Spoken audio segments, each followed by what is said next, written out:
तर एल निनोच्या संभाव्य आव्हानांच्या पार्श्वभूमीवर सरकारनं महत्त्वाची पावलं उचलली आहेत। मुख्यमंत्री देवेंद्र फडणवीस यांच्या अध्यक्षतेखाली विधान भवनात आढावा बैठक झाली आहे। एल निनोमुळे संभाव्य टंचाईवर मात करण्यासाठी नादुरुस्त कोल्हापूर पद्धतीचे बंधारे प्राधान्यानं दुरुस्त करण्याचे निर्देश देण्यात आले। जिल्हा नियोजनमधून निधीची तरतूद करून आर्च पद्धतीनं पूलवजा बंधारे बांधण्याची पडताळणी होणार आहे। जलसंधारणाची नवीन कामं हाती न घेता दुरुस्तीची कामं गतीनं पूर्ण करण्याचे आदेश मुख्यमंत्र्यांनी दिलेत। राज्यात जलसंपदा विभागाकडे 976 तर मृद आणि जलसंधारण विभागाकडे 1367 कोल्हापूर पद्धतीचे बंधारे आहेत। दुरुस्तीनंतर 2,39,000 हेक्टरहून अधिक सिंचन क्षमता निर्माण होईल। नागपुरात खासगी कंपनीत मुस्लिम कंपनीच्या मालकांकडून महिलांवर अत्याचार केला जात असल्याचा मुद्दा प्रवीण दटकेंनी सभागृहात उपस्थित केला। त्यावर मुख्यमंत्र्यांनी स्पष्टीकरण दिले। नागपूरच्या या घटनेमध्ये मुलींना कुठेही धर्मांतरासाठी दबाव टाकण्यात आला नाही, मात्र भविष्यात अशा गोष्टी टाळण्यासाठी नुकतेच एक धर्म स्वातंत्र्य विधेयक आपण केलं, जे केंद्राकडे मान्यतेसाठी गेल्याचे फडणवीसांनी स्पष्ट केले आहे।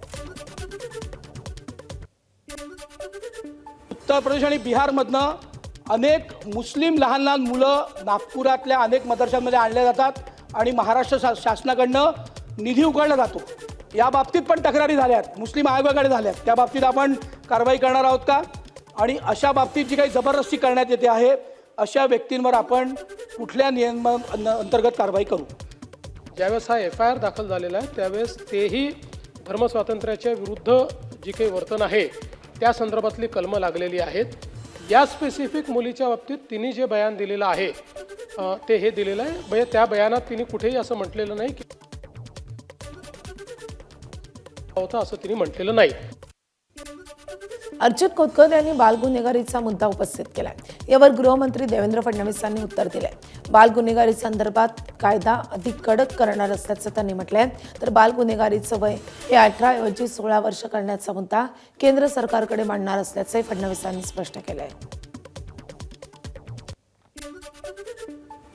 खासगी दारूवाले मुद्दा म्हणून त्या मुलाला दारूच्या ठेक्यावर बसवतात। का बसवतात? कारण की पकडून नेला की 1 तासात बाहेर येतो। सर्रासपणे अशा टोळ्या लहान मुलांचा वापर करू लागलेल्या आहेत। या सर्व टोळ्यांचे मोरखे आणि त्यांचे आई वडील यांच्यावर सुद्धा गंभीरपणे गुन्हे दाखल करण्याची, मोकोकाच्या अंतर्गत दाखल करण्याची वेळ या ठिकाणी आलेली आहे। देशभरात जे लोक बालकांना गुन्हेगारीला प्रवृत्त करतील किंवा डायरेक्टली इनडायरेक्टली त्यांचा यूज करतील अशा लोकांना जी काही शिक्षा आहे त्या शिक्षेतही वाढ करण्यात येईल। ज्या अतिशय ग्रीवियस केसेस असतात, म्हणजे खून आहे, बलात्कार आहे, अशा केसेसमध्ये 16 वर्षाच्या वरची जी मुलं आहेत यांना संज्ञान समजण्यात यावं असं कोर्टाला अर्ज करता येतो। राज्यात बनावट इंजेक्शन आणि औषधांची विक्री करणाऱ्यांवर थेट मकोका लावण्याचे आदेश मंत्री नरहरी झिरवळ यांनी दिले। याच मुद्द्यावरून विधान परिषदेमध्ये भाजपचे आमदार श्रीकांत भारतीय यांनी मंत्री झिरवळ यांना कोंडीत पकडण्याचा प्रयत्न केलाय। प्रश्नांची उत्तरे मंत्री व्यवस्थित देत नसल्यानं आमदार आक्रमक झालेत। मकोका लावण्याचे आदेश दिले असले तरी सत्ताधारी आमदारांनीच मंत्री नरहरी झिरवळ यांना भर सभागृहात घेरलंय। बुलढाणा पोलीस अधीक्षकांचं निलंबन करण्याच्या मागणीसाठी बुलढाण्याचे शिवसेनेचे आमदार संजय गायकवाड यांचे पुत्र पृथ्वीराज गायकवाड यांनी एल्गार पुकारलाय। पोलीस अधीक्षकांचं निलंबन न केल्यास 1 जुलैपासून आमरण उपोषण करण्याचा इशाराही पृथ्वीराज गायकवाडांनी दिलाय। जिल्ह्यात बिघडलेली कायदा आणि सुव्यवस्था, हजारो अल्पवयीन मुलींची तस्करी, गोवंश तस्करी, जळगाव जामोद बनावट हत्याकांड प्रकरणात पोलीस आणि गृह विभागाची झालेली बदनामी या सर्व कारणांना बुलढाणा जिल्ह्याचे अकार्यक्षम पोलीस अधीक्षक निलेश तांबे हे जबाबदार असून ते जिल्ह्यात आल्यापासून मोठ्या प्रमाणात कायदा आणि सुव्यवस्था बिघडलेली असल्याचा दावा पृथ्वीराज गायकवाडांसह शिवसैनिकांनी केला आहे। ही आहे की जिल्ह्यामध्ये चालणारी अवैध दारू, मोठ्या प्रमाणात चालणारे अवैध धंदे, गौ तस्करी, घरफोड्या करणारे जेवढेही चुकीच्या गोष्टी जिल्ह्यामध्ये होत असेल त्या सगळ्या बंद झाल्या पाहिजे। आणि ज्याही पोलीस प्रशासन या गोष्टी जर मागे घालत असेल तर आम्हाला आमच्या SP निलंबन या ठिकाणी पाहिजे। या प्रशासनामध्ये जे कोणी निगडीत असतील त्या सर्वांचं आम्हाला निलंबन पाहिजे। अमरावती भाजप प्रदेशाध्यक्ष रवींद्र चव्हाण यांनी काल जिल्हाध्यक्षपदी नितीन दांडे यांच्या जागी नितीन गुडदे यांची नियुक्ती केली. मात्र 24 तासाच्या आतच या नियुक्तीला स्थगिती देण्यात आल्यानं भाजपच्या स्थानिक वर्तुळात आश्चर्य व्यक्त होत आहे. अमरावती भाजपमध्ये नवनियुक्त विधान परिषद सदस्य प्रवीण पोटे आणि माजी खासदार नवनीत राणा यांच्या गटांमध्ये गेल्या काही वर्षांपासून संघर्ष सुरू आहे. या फेरबदलांमागे हे अंतर्गत मतभेदांचं राजकारण असल्याची चर्चा सध्या जिल्ह्यात रंगली आहे. नितीन दांडे यांची भाजप शहर जिल्हाध्यक्षपदावरून हटून त्यांच्या जागी नितीन गुडदे यांची नियुक्ती करण्यात आली होती. भाजपमध्ये गटातटाचं राजकारण अचानक झालेल्या या फेरबदलांमुळे अमरावती जिल्ह्यातील भाजपमधील अंतर्गत राजकीय संघर्षाची चर्चा सुरू झाली आहे. पंतप्रधान नरेंद्र मोदी यांनी सर्व केंद्रीय मंत्रालय आणि विभागांच्या सचिवांसोबत सुमारे 4 तासांची मॅरेथॉन बैठक घेतली आहे. सेवा तीर्थ इथं झालेल्या बैठकीमध्ये केंद्र सरकारच्या विविध योजनांची अंमलबजावणी, सुशासन तसंच सर्वसामान्यांसाठीच्या उपाययोजनांवर सविस्तर चर्चा झाली आहे. या बैठकीत 2 प्रमुख विषयांवर विशेष भर देण्यात आला आहे. ईज ऑफ डुईंग बिझनेस आणि ईज ऑफ लिव्हिंग यावर आणि आत्मनिर्भर भारत या अभियानाला अधिक गती देण्यासाठी करण्यात येणाऱ्या उपाययोजनांचा आढावाही घेण्यात आला आहे. पेट्रोल डिझेल खरेदीवरील निर्बंध आजपासून हटवले जाणार आहेत. आजपासून एका वाहनाला दिवसाला 200 लिटरची असलेली मर्यादा संपणार आहे. 12 जूनला जागतिक पुरवठा अडचणींमुळे पेट्रोलियम मंत्रालयानं किरकोळ केंद्रांवर डिझेल विक्री आणि औद्योगिक ग्राहकांना इंधन खरेदीवर तात्पुरती बंदी घातली होती. आता आखाती देशांकडून कच्च्या तेलाचा पुरवठा सुधारल्यामुळे आणि हॉर्मुझ समुद्रधुनीतून ऊर्जा वाहतूक पूर्ववत झाल्यानं हे निर्बंध आता मागे घेण्यात आले. दिल्लीचं नवं ईव्ही धोरण आजपासून लागू होत आहे. दिल्लीच्या मुख्यमंत्री रेखा गुप्ता यांनी 15,000 कोटींच्या निधीसह 31 मार्च 2030 पर्यंतच्या धोरणाची घोषणा केली आहे. यानुसार 30 लाखांपर्यंतच्या इलेक्ट्रिक कारवर रोड टॅक्स आणि नोंदणी शुल्क माफ करण्यात येईल. तसंच दुचाकींना 30,000पर्यंत अनुदान तर जुनी वाहनं भंगारात दिल्यास 1 लाखांपर्यंत लाभ मिळणार आहे. हायब्रिडला मात्र सवलत नसेल. यासोबतच शहरात 30,000 चार्जिंग पॉईंट उभारण्यात येणार असून शाळांच्या बस ताफ्यातील 30% बसेस हे 2030 पर्यंत इलेक्ट्रिक करण्यात येतील. एआयचा वापर असणारे मेटाचे गॉगल्स आणि चष्म्यांमुळे सुरक्षेचा मुद्दा निर्माण झाल्याचा प्रश्न सभागृहात उपस्थित करण्यात आला होता. यावर लवकरच तोडगा काढू असं आश्वासन गृहराज्यमंत्री योगेश कदमांनी दिलंय. सना मलिक यांनी या संदर्भातली माहिती दिली आहे.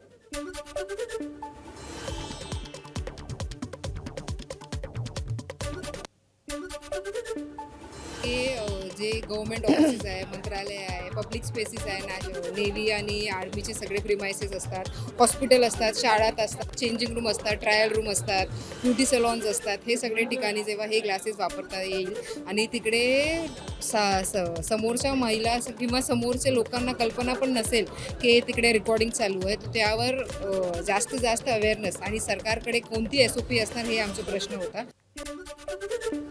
HSRP नंबर प्लेट न लावता तुम्ही तुमची कार चालवताय, मग या बेफिकिरीबाबत आजपासून तुम्हाला दंड भरायला लागणार आहे. 1 जुलैपासून राज्यातील HSRP नंबर प्लेट नसल्यास दंडात्मक कारवाई होणार आहे. सरकारनं दिलेली मुदत काल संपली आहे आणि त्यामुळे राज्यभरातील 1 कोटी वाहनांवर कारवाईची टांगती तलवार आहे. 1 एप्रिल 2019 पूर्वी नोंदणी झालेल्या सुमारे 2 कोटी 10 लाख वाहनांपैकी केवळ 49% अर्थात 1 कोटी 8 लाख वाहनांवर नंबर प्लेट बसवण्यात आली आहे. नागरिकांचा या मोहिमेला अत्यल्प प्रतिसाद असल्यामुळे शासनानं आता दंडात्मक कारवाईचा निर्णय घेतलाय.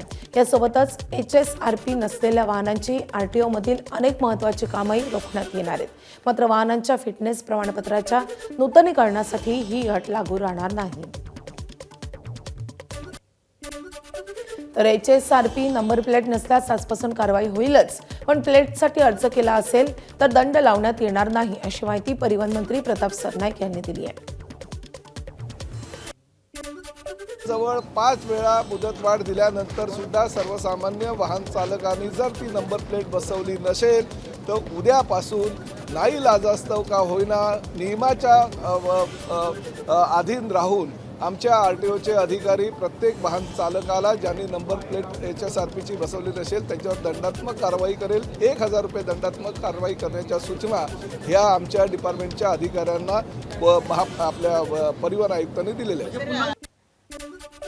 नांदेड गुरुद्वारा कायद्यात शीख समाजाशी चर्चा करूनच सुधारणा होणार असल्याचं महसूल मंत्री चंद्रशेखर बावनकुळे यांनी सांगितलंय। 1956च्या जुन्या कायद्यातील प्रस्तावित सुधारणांवर शीख समाजाच्या भावना लक्षात घेऊन मुख्यमंत्री देवेंद्र फडणवीसांच्या सूचनेनुसार कायदा विधिमंडळात सादर होणार आहे, अशी माहिती त्यांनी दिली आहे। अतिरिक्त मुख्य सचिव, विभागीय आयुक्त आणि जिल्हाधिकारी यांची समिती सर्व सूचना विचारात घेईल। प्रस्तावित बदलानुसार बोर्डाची सदस्य संख्या 17 वरून 21 होणार आहे। यात विदर्भ, मराठवाडा, पश्चिम महाराष्ट्र, कोकणातून प्रतिनिधी, 6 स्थानिक सदस्य, निवृत्त अधिकारी, खासदार, आमदार आणि SGPCचे 2 सदस्य असतील। अध्यक्ष, उपाध्यक्ष निवडून आलेल्या 21 सदस्यांमधून निवडले जातील। तर पंढरपूरच्या धर्तीवर नांदेड गुरुद्वाराचाही विकास आराखडा तयार करणार असल्याचं त्यांनी सांगितलं। साताऱ्याच्या कराड तासगाव मार्गावर खासगी ट्रॅव्हल्सचा अपघात झालाय। या अपघातात बस चालक आणि वाहकाचा जागीच मृत्यू झालाय। मुंबईहून तासगावच्या दिशेने जात असताना भरधाव ट्रॅव्हल्स उलटल्यानंतर झाडाला धडकली, तर बसमधील अनेक प्रवासी किरकोळ जखमी झालेत। कराड तासगाव महामार्गाच्या रुंदीकरणाचं काम सुरू असलं तरी घोगाव आणि पलूस हद्दीतील पुलाची रुंदी वाढवण्यात आलेली नाही आणि त्यामुळे काम अजूनही अर्धवट स्थितीतच आहे। टीईटी पेपरफुटी प्रकरणी काँग्रेस आक्रमक झाली असून सलग 3ऱ्या दिवशी मुंबईत आंदोलन करण्यात आलंय। विधान भवनाच्या प्रवेशद्वारावर युवक काँग्रेसनं प्रदेशाध्यक्ष शिवराज मोरे यांच्या नेतृत्वाखाली जोरदार घोषणाबाजी केली। शिक्षण मंत्री दादा भुसे यांच्या राजीनाम्याची मागणी यावेळी करण्यात आली आहे। सोमवारी NSUIनं मंत्र्यांची गाडी अडवून काळे झेंडे दाखवले होते, तर रविवारी त्यांच्या बंगल्यासमोर आंदोलन झालं होतं।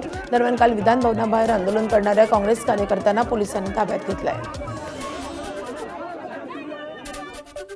टीईटी परीक्षेच्या पेपरफुटीवरून राज्यातील राजकारण तापलेलं असून गडचिरोलीमध्ये काँग्रेसच्या अनुसूचित जाती विभागानं सरकार विरोधात आक्रमक भूमिका घेतली आहे। पेपरफुटी प्रकरणाची CBI चौकशी करण्याची मागणी त्यांनी केली आहे। मुख्य आरोपींना कठोरातील कठोर शिक्षा देण्याची मागणी करत भविष्यात टीईटी परीक्षा पूर्णपणे ऑनलाईन पद्धतीने घेण्याचाही आग्रह करण्यात आला आहे। केतन अग्रवाल हत्या प्रकरणाच्या खटल्यात आता एक नवा ट्विस्ट आलाय। आरोपी सिया गोयलचा भाऊ साहिल गोयलला वकील आशुतोष श्रीवास्तव यांनी थेट 10 कोटी रुपयांच्या नुकसान भरपाईची कायदेशीर नोटीस बजावली आहे। वडगाव मावळ कोर्टानं नुकसान सुनावणी दरम्यान सिया गोयलनं आपले वकील आशुतोष श्रीवास्तव नसून विपुल दुशिंग आहेत असं सांगितलंय आणि त्यानंतर हा वाद सुरू झाला। आशुतोष श्रीवास्तव यांना सियाचं अधिकृत वकीलपत्र मिळालं नव्हतं, मात्र ते माध्यमांसमोर येऊन सियाची बाजू मांडत होते। काल थेट कोर्टामध्ये सहभाग घेत श्रीवास्तव यांनी सियाची बाजू मांडली, पण सियानं श्रीवास्तव आपले वकील नसल्याचं सांगितल्यावर त्यांना न्यायालयातून काढता पाय घ्यावा लागला। त्यामुळे श्रीवास्तव चांगलेच संतापले। साहिल गोयलनं खोटे, बिनबुडाचे आणि बदनामीकारक आरोप करून आपल्या व्यावसायिक प्रतिष्ठेला धक्का पोहोचवल्याचा दावाही त्यांनी केलाय। 10 कोटी रुपयांच्या नुकसान भरपाईची मागणी त्यांनी केली आहे। कहना चाहेंगे, कई आरोप लग रहे थे, सिर्फ पासपोर्ट वाला मुद्दा सिर्फ बता दीजिए। एक minute he is not someone that we have hired from our family or from what he is claiming. I know nothing about it. आम्ही त्यांना ऑलरेडी लीगल नोटीस पाठवलं आहे की त्यांनी जे सांगितलं आहे की असं झालं तसं झालं, आम्हाला माहिती नाही किंवा आम्हाला थ्रेट येतोय, तर मी स्ट्रिक्टली सांगितलं आहे, चॅलेंज करतोय आणि मी सांगतोय की तुम्ही हे प्रूव्ह करा की तुम्ही जे सांगताय ना की तुम्हाला थ्रेट झाला, काय झाला, असं झाला तसं झाला, तुम्ही प्रूव्ह करा, तुम्ही you are under strict proof, नाहीतर आम्हाला जे काही लीगल ॲक्शन्स घ्यायचे ते आम्ही घेतोय आणि आम्ही घेणारच आहे, असं चालत नाही। आरोपी सिया गोयलचा भाऊ साहिल गोयलला ॲडव्होकेट आशुतोष श्रीवास्तव यांनी 10 कोटींच्या बदनामीची नोटीस पाठवल्याचा दावा केला होता, मात्र ही नोटीस साहिल किंवा गोयल कुटुंबियांना मिळालीच नाही असा दावा सियाचे वकील विपुल दुशिंग यांनी केलाय। गोयल कुटुंबियांनी या नोटीशीबाबत आपल्याशी कोणताही संवाद साधलेला नाही असे दुशिंग यांनी म्हटलंय। दरम्यान साहिलने यावर बोलण्यास नकार दिलाय। अद्याप त्यांना काही नोटीस आली आहे असं मला वाटत नाहीये। ती नोटीस त्यामुळे आली नाही, त्यामुळे त्याबद्दल काय बोलणं झालेलं नाहीये। हे सोशल मीडियावरनच कळतंय की अशी नोटीस पाठवलेली आहे, ती काय अद्याप प्राप्त झालेली नाहीये। केतन अग्रवालचे वडील विशाल अग्रवाल यांनी एकनाथ शिंदेंची भेट घेतली आहे। केतन अग्रवाल यांचे वडील विशाल अग्रवाल हे पिंपरी मतदारसंघातील असल्यानं त्यांनी महाराष्ट्र विधानसभेचे उपाध्यक्ष आणि आमदार अण्णा बनसोडे यांच्या माध्यमातून एकनाथ शिंदेंची भेट घेतली आहे। यावेळी एकनाथ शिंदे यांनी केतन अग्रवाल प्रकरणाची माहिती घेतली आहे आणि सर्वतोपरी मदत करण्याचं आश्वासन दिलं। ABP माझा, उघडा डोळे बघा नीट।